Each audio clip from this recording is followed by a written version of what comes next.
এবার হরিহরপাড়ার মর্মান্তিক খবর তুলে ধরবো আপনাদের সামনে। বাস ও ট্রাকের মুখোমুখি সংঘর্ষে এক যাত্রীর হাত কেটে পড়ল রাস্তায়, গুরুতর জখম আরও দুজন। এদিন ঘটনাটি ঘটেছে হরিহরপাড়া থানার ট্যাংরামারি এলাকায়।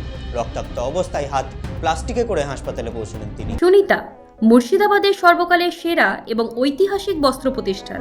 বিয়ের কেনাকাটা থেকে শীতের পোশাক, নামি ব্র্যান্ড, সেরা দাম, একটাই নাম সুনিতা। প্রত্যেককে প্রাথমিক চিকিৎসার পর আমরা বহরমপুর পাঠিয়ে দিলাম। তার মধ্যে মানিক মণ্ডল তার হাতটা কেটে পড়ে গেছে এবং আলামিন হক তারও হাত প্রায় চলে যাওয়াই এমনিতে পুরো হাতটাই, এবং শান্তনা হালদার নদিয়া দোগাছি, তিনজনই চরম খুব মারাত্মকভাবে ইনজুর। আহত ওই যুবকের নাম মানিক মণ্ডল, তার বাড়ি গরিবপুর ফরাজিপাড়া এলাকায়। ওই দুর্ঘটনায় গুরুতর জখম হয়েছেন আরও দুই যাত্রী।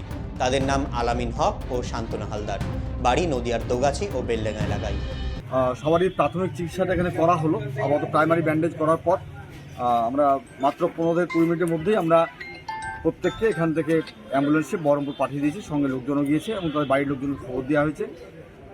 হয়তো জীবনহানি ঘটেও যেতে পারে বা নাও ঘটতে পারে, কিন্তু প্রত্যেক খুব সিরিয়াসলি ইনজোর্ড এবং একটা মর্মান্তিক দুর্ঘটনা। বাসের সঙ্গে লরির ধাক্কা, হয়তো তাদের হাত কিছু পোর্শন হয়তো বাইরে ছিল, যার জন্য ধাক্কার সময় পুরো হাতটা ঘেঁষে যাওয়াতে পুরো হাতটা কেটেই নিচে পড়ে গেছে।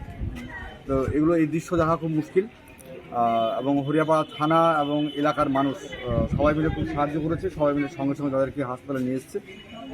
আশা করছি তাদের জীবন রক্ষা পাবে, এটা আমার আশা।